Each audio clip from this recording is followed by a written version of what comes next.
What's good, y'all? It's Drew here, back with another video. Today I'm going to be talking about Monkey D. Luffy and what he learned from Marineford. Because I feel like people just, for some reason, don't understand, like, Luffy's journey in this arc. And it's just been irking me for a long time. First things first is the question of the day. The question of the day is, do you think Luffy has grown as a character? Because I feel like people kind of, especially from an outside view, they look at Luffy and they don't see necessarily a character that's grown. Having watched a lot of analysis videos on protagonists and stuff, Luffy is a character that has come up often because he's, like, probably a part of the most popular series of all time. Point is, people see him as a character that doesn't change, and I'm okay with like that view of it. Luffy's not the most changing main character, that's okay. But one thing that really annoys me is when people act like Luffy didn't learn anything from Marineford.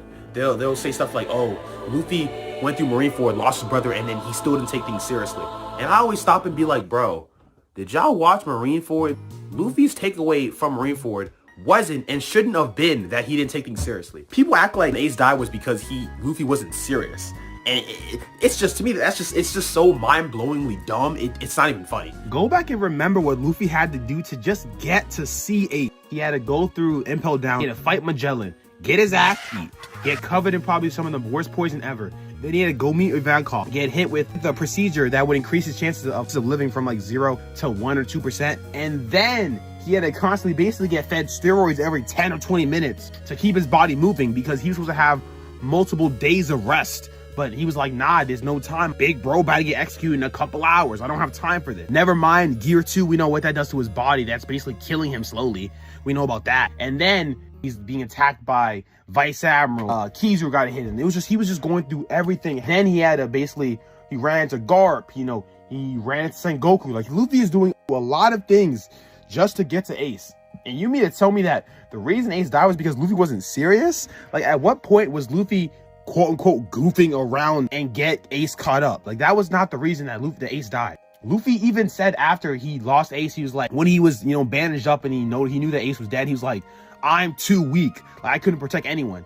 That was even going back to the stuff in Sabaody when Luffy was like, I couldn't protect a single one of my crew against Kuma. Like, we saw Luffy was like, I'm not strong enough. That was the whole point of the 2-year time skip. He even said this in Water 7 too. He was like, yeah, I'm strong. I know some of my crew members are not strong. So if I can't protect them, then no one can.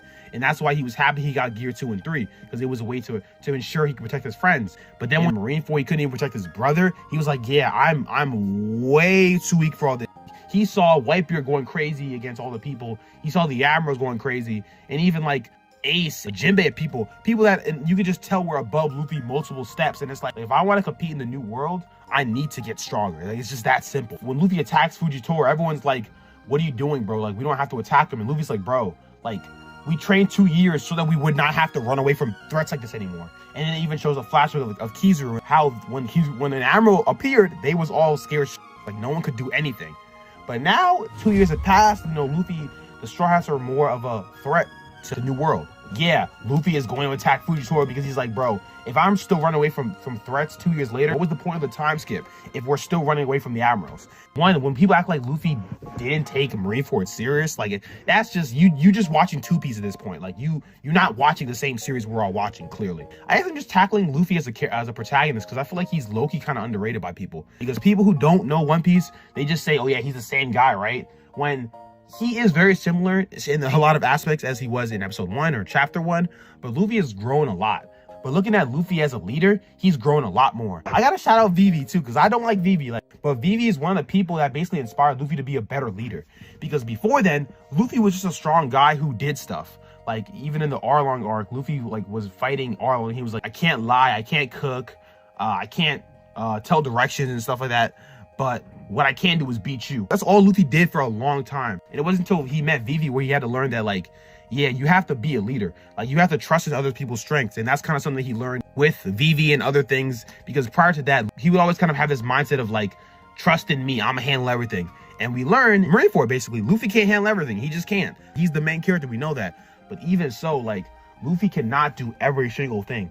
Back then, like, Luffy asking for help wasn't even just like, come help me. It was always like, help me be able to do this for myself. Like when he asked Ivankav for help, it wasn't help save Ace. It was no. It was inject me with the steroids so I can do it myself. But we know as a leader, you cannot always do everything. That's the whole point of being a leader. You lead other people to do things because some people do things better than you. And even look at the Straw Hats. We can break down why other Straw Hats are better than Luffy at certain aspects. And I think when you look at Luffy in like Whole Cake Island, for instance, we can see his progression because you look at Luffy, he's fighting Cat.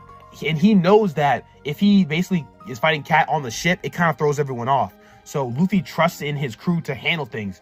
And even though, if we look at like the scale of the scarier villain, like he takes Karakuri away and leaves them to handle Big Mom, which is a much scarier threat than Karakuri. But he's like, nah, I trust y'all.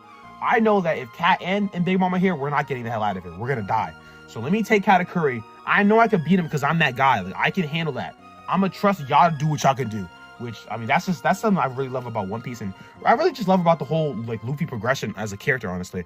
Because when you look at him, Luffy has growing as a leader, growing as a character. I'm just going on mad tangents this video, but I'm just kind of having fun with it.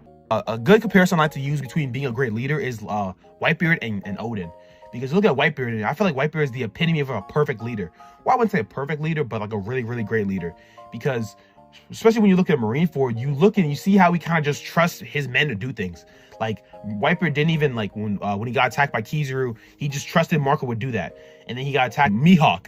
He trusted Jozu to step in. Like him and his crew were so tight as a unit that he was like, yeah, I trust in you guys to do this. Like, could Whitebeard have blocked Mihawk's attack? Of course. Could he have blocked Kizaru's attack? Of course. But it's like, you know, do what you can do. And like he trusted them to do what they could do.